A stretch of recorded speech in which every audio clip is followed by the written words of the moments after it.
নির্বোধ বাঁদরের নিয়তি। অনেক কাল আগের কথা। এক শহরে এক বিত্তশালী মানুষ বাস করতেন। তার অট্টালিকার সামনে বিশাল এলাকা জুড়ে ছিল তার মস্ত বড় বাগান। সেই বাগানটা বিরাট বিরাট গাছের শাখা প্রশাখায় এমনভাবে আচ্ছন্ন হয়েছিল যে সেখানে সূর্যের আলো প্রবেশ করতে বাধা পেত। দিনের বেলাতেও তার বাগানটা একরকম অন্ধকার হয়েই থাকত। একদিন ধনী মানুষটি স্থির করলেন বাগানের সমস্ত গাছ কাটিয়ে সেখানে চমৎকার একটা ফুলের বাগান তৈরি করে বাগানটাকে নানা বর্ণের ফুলের শোভায় সাজিয়ে তুলবেন। যেমন ভাবা তেমন কাজ।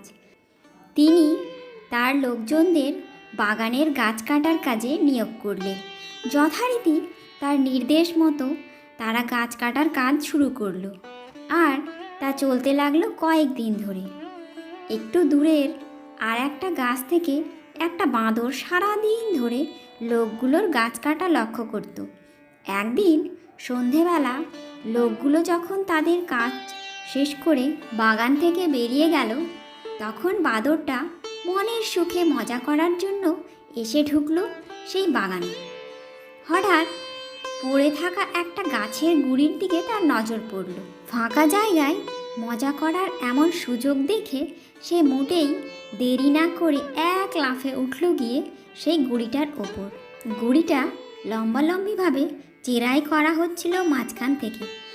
অর্ধেক চেরাই হওয়ার পর তার মাঝখানে একটা কাঠের গোঁজ ঢুকিয়ে দিয়ে লোকগুলো চলে গিয়েছিল। সুতরাং মাঝের অংশ থেকে একদিকের শেষ প্রান্ত পর্যন্ত জায়গাটা ফাঁক হয়েছিল। বাঁদরটা এবার খোশ মেজাজে গুঁড়িটার চেরাই করা অংশের দুদিকে দুই পা রেখে বসে পড়ল বেশ আরাম করে। স্বাভাবিকভাবেই সে ফাঁকের মাঝখান দিয়ে তার লম্বা লেজটা ঝুলে পড়ল। এবার বাঁদরটা খামখেয়ালের বশে গোঁজটা বের করে আনার জন্য সেটা দিয়ে টানাটানি শুরু করলো। কিন্তু অনেক চেষ্টা করেও তার কার্যোদ্ধার হলো না। তখন সে ভীষণ রেগে গিয়ে যথাসাধ্য শক্তি প্রয়োগ করতে লাগলো গোঁজটাকে টেনে বের করার জন্য। একসময় গোঁজটা খুলে বেরিয়ে এলো। সঙ্গে সঙ্গে গুঁড়িটার ফাঁক গেল বন্ধ হয়ে, আর তার লেজটা ভয়ঙ্করভাবে আটকে গেল ফাঁকের মাঝখানে। এবার ভীষণ যন্ত্রণায় প্রচণ্ড শব্দে আর্তনাদ করতে শুরু করলো।